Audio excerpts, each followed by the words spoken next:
avons été conviés le lendemain à une réunion lundi à la mairie d'Akanda.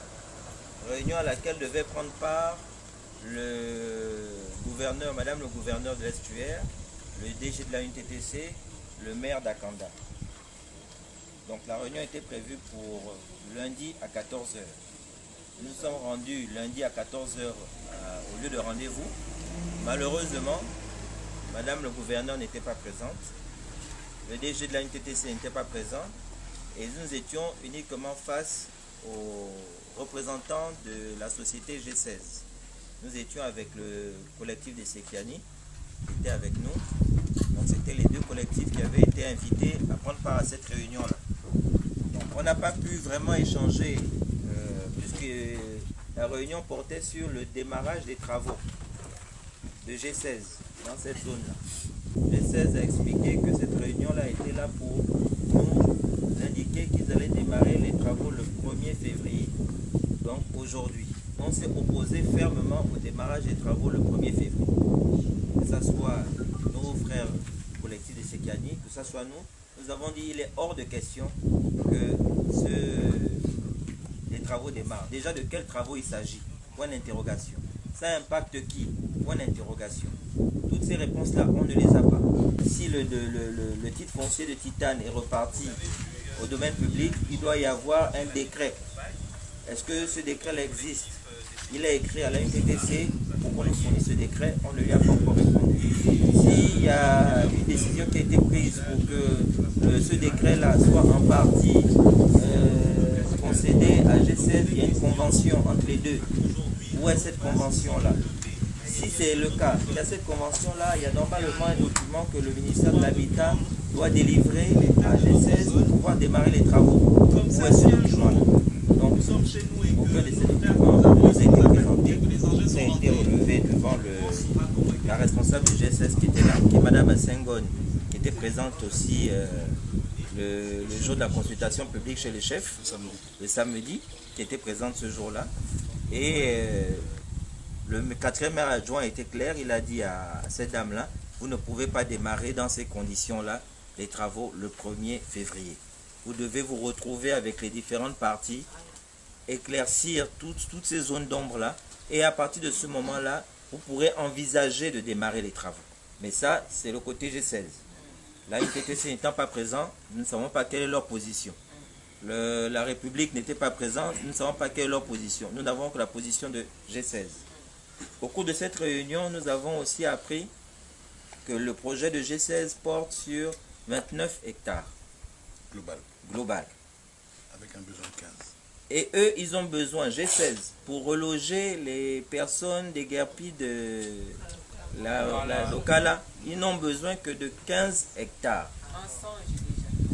Donc, eux, ils ont besoin de 15 hectares et l'ANUTTC leur a demandé de viabiliser 14 hectares de plus. Ce qui n'a rien à voir avec les besoins de G16. C'est la dame de G16 elle-même qui nous l'a dit, on était présents.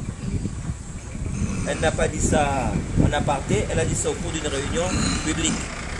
Donc c'est une information qui est publique. Donc maintenant, vu que la UNTTC n'était pas présente, on ne pouvait pas poser la question, mais les 14 hectares que vous avez demandé de viabiliser en plus, c'est au bénéfice de qui? Je m'appelle Anouar Tabé, je suis le secrétaire général du collectif des Sekiani. Alors, je peux dire aujourd'hui d'ores et déjà que nous avons eu une petite victoire. C'est la victoire de repousser la date de démarrage des travaux. C'est ce que nous avons fait la dernière fois au niveau de la mairie.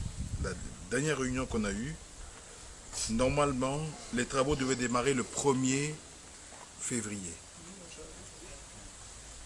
Et cette réunion a été stratégique parce que ça nous a permis de faire prendre conscience à G16 que eux, ils ont une affaire, nous avons nos terres, l'État a aussi ses intérêts, mais que si, pour que leur business se passe bien, il faut que nous, on soit contents. Et on n'est pas content pour le moment.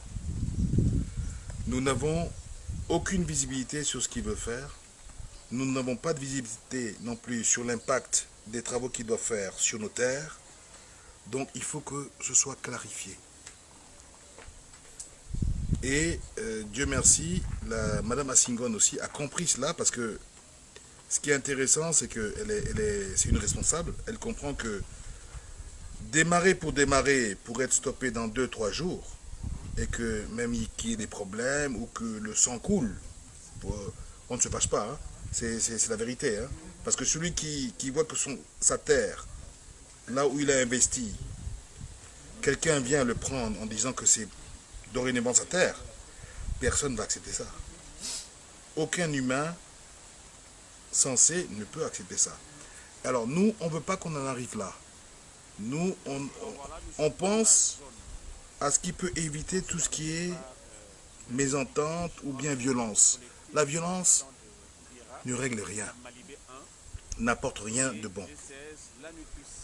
On l'a fait comprendre, elle-même, elle a réalisé que le 1er février, on ne peut pas démarrer les travaux dans l'État. Donc, elle s'est engagée pour rapidement, dans un temps court, réunir et le gouverneur et la UTC pour qu'on refasse une énième fois, une fois de plus, le tour de nos zones pour que l'ANUTDC prenne en compte nos zones, qu'ils le déduisent de leur projet. Parce que c'est ça le but. Le but, ce n'est pas de leur donner une petite partie. Non. Le but, c'est de leur dire, voilà, vous faites votre business, votre zone, mais telle partie-là, vous le mettez hors. Dans les jardins de l'IGAD, ils ont déguerpi les cultivateurs, ceux qui faisaient l'agriculture, pour dire qu'ils sont en train de faire des logements pour reloger ceux qu'ils ont déguerpi à Okala. Et les fouilles ont déjà commencé. Là, il y a des constructions qui sont en train de se faire.